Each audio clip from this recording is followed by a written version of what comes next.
अध्याय 7। सूत जी बोले, हे तपोधन, आप लोगों ने जो प्रश्न किया है वही प्रश्न नारद ने नारायण से किया था। सो नारायण ने जो उत्तर दिया वही मैं आप लोगों से कहता हूँ।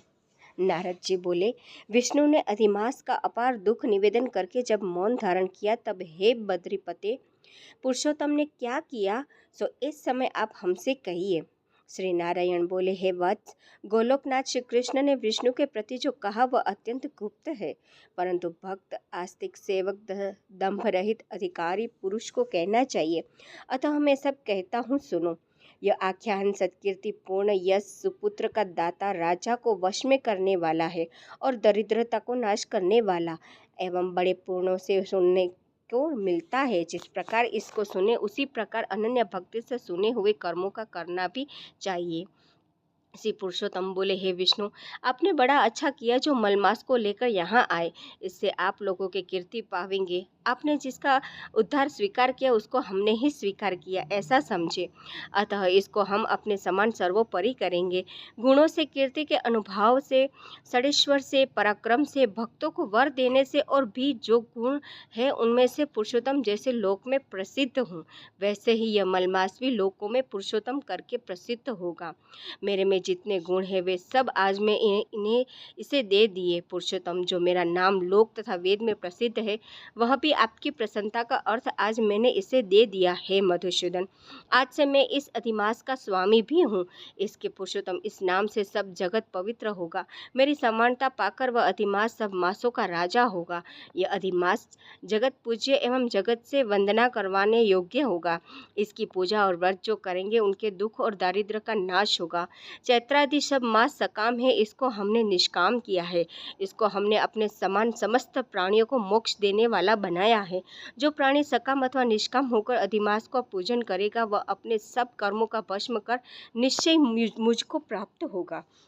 जिस परम पद प्राप्ति के लिए बड़े भाग्य वाले यति ब्रह्मचारी लोग तप करते हैं और महात्मा लोग निराहार व्रत करते हैं एवं दृढ़ व्रत लोग फल पता वायु भक्षण कर रहे होते हैं और काम क्रोध रहित जितेंद्रिय रहते हैं, वे और वर्षा काल में मैदान में रहने वाले, जाड़े में शीत, गर्मी में धूप सहन करने वाले मेरे पद के लिए यत्न करते रहते हैं। हे गरुड़ ध्वज, तब भी वे मेरे अव्यय परम पद को नहीं प्राप्त होते हैं, परंतु पुरुषोत्तम के भक्त एक मास के ही व्रत से बिना परिश्रम जरा मृत्यु रहित उस परम पद का पा लेंगे। यह अधिमास व्रत संपूर्ण साधनाओं में श्रेष्ठ साधन है और समस्त कामनाओं के फल की सिद्धि को देने वाला है। अतः इस पुरुषोत्तम मास का व्रत सबको करना चाहिए। हल से खेत में बोए हुए बीज जैसे करोड़ों गुना बढ़ते हैं, तैसे मेरे पुरुषोत्तम मास में किया हुआ पुण्य करोड़ों गुना अधिक होता है।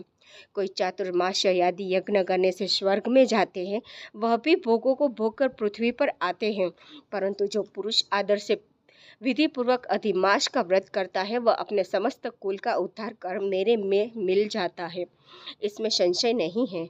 मुझे प्राप्त होकर प्राणी पुनः जन्म मृत्यु भय से युक्त एवं आदि व्याधि और जरा से ग्रस्त संसार में फिर नहीं आता। यहाँ जाकर फिर पतन नहीं होता, सो मेरा परम धाम है। ऐसा जो वेदों का वचन है वह सत्य है, असत्य कैसे हो सकता है। यह अधिमास और इसका स्वामी मैं ही हूँ और मैंने ही इसे बनाया है, और पुरुषोत्तम ही यह जो मेरा नाम है सो भी मैंने इसे दे दिया है। अतः इसके भक्तों की मुझे दिन रात चिंता बनी रहती है। उसके भक्तों की मनोकामनाओं को मुझे ही पूर्ण करना पड़ता है। कभी कभी मेरे भक्तों का अपराध भी गणना में आ जाता है, परंतु पुरुषोत्तम मास के भक्तों का अपराध मैं कभी नहीं गिनता। हे विष्णु, मेरी आराधना से मेरे भक्तों की आराधना करना मुझे प्रिय है।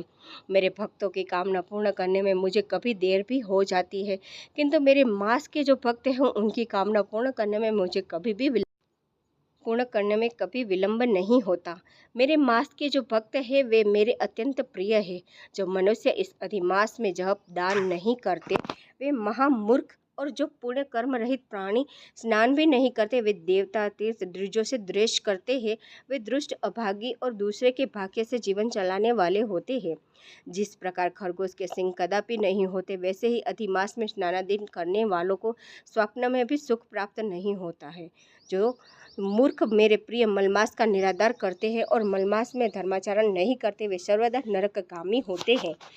प्रति तीसरे वर्ष पुरुषोत्तम मास प्राप्त होने पर जो प्राणी धर्म नहीं करते वे कुंभीपाक नरक में गिरते हैं और इस लोक में दुख रूप अग्नि में बैठे स्त्री पुत्र पौत्र आदि को से उत्पन्न बड़े भारी दुखों को भोगते हैं। जिन प्राणियों को यह मेरा पुण्यात्मा पुरुषोत्तम मास अज्ञान से व्यतीत हो जाए वे प्राणी कैसे सुखों को भोग सकते हैं।